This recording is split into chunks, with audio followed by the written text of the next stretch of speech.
Hi, I'm James Parker from Grand Shatter, and this is Fights in Tight Spaces. Fights in Tight Spaces is a deck builder mixed with turn-based tactics, mixed with an action movie with visuals that'll punch you in your face. And we're here to talk with James about it. James, thank you for joining us. No problem, it's nice to see you. So James, this is a game that obviously incorporates a whole bunch of different styles of gameplay. How did you put them all together in a game and why? The original idea behind it was wanting to recreate that action movie fight thing of being in a confined quarters and using the other enemies, using the space to kind of control a fight. And then the mechanics kind of came out of working out what was an interesting way to do that. I'm interested in the research for this. Did you and your team get into a small space and beat the hell out of each other? Or how did you? How did that go? Unfortunately, at the moment, we're all in our own small spaces and there's very little fighting to do. When we very first started, I kind of put together a reading list of games and films and TV shows and things. And I was like, here's the kind of feeling that I'm trying to get with this game. I feel like movies have clearly been a very big influence on you making games. So which films would you say were the ones that influenced this the most? Oh, there's all sorts.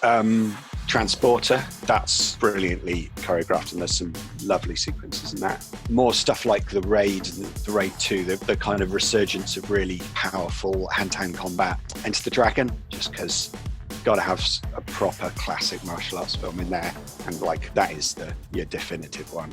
What is there about action movies where you think, you know what, that hasn't been done in games before? We gain quite a lot from being turn-based, that in a real-time game, certain things are not practical or possible, just as they're not in real life. Like, no one fights in real life like they would in an action movie. So we can do some of the more spectacular things and they make sense for us in a way that they wouldn't under other circumstances. When did you come up with the decision to put in that kind of action camera? I think it's always something that we've wanted in the game, because we've leaned so far into this is like you directing your own little action movie.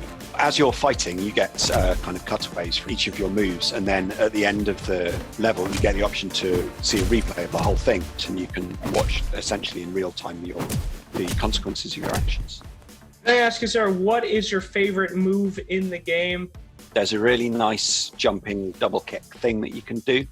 Like a split kick, like a classic Jean-Claude Van Damme thing. So if there's an enemy either side, you can take out two guys at once, and that's always quite a lot of fun. Yeah, and then there's more subtle stuff. The throat punch is quite fun because it stuns your enemies. It gives you a chance to really unleash on them.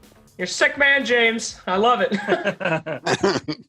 So James, I'm playing your game. I'm making progress. I'm working my way through it. How have you adapted the game to sort of handle the player's progression? Yeah, it's as well as balancing kind of the difficulty for different levels of player, we also have to balance for how long we expect players to be playing the game. So how much stuff we show them early on, how many cards we give them, how many enemies they see. We don't want to give them all of that straight away, but equally we don't want people to miss out on loads of this cool stuff that we've created. So we're hoping for that depth that people can carry on playing for hundreds of hours if they want, and hopefully we can keep providing new content and new interesting stuff.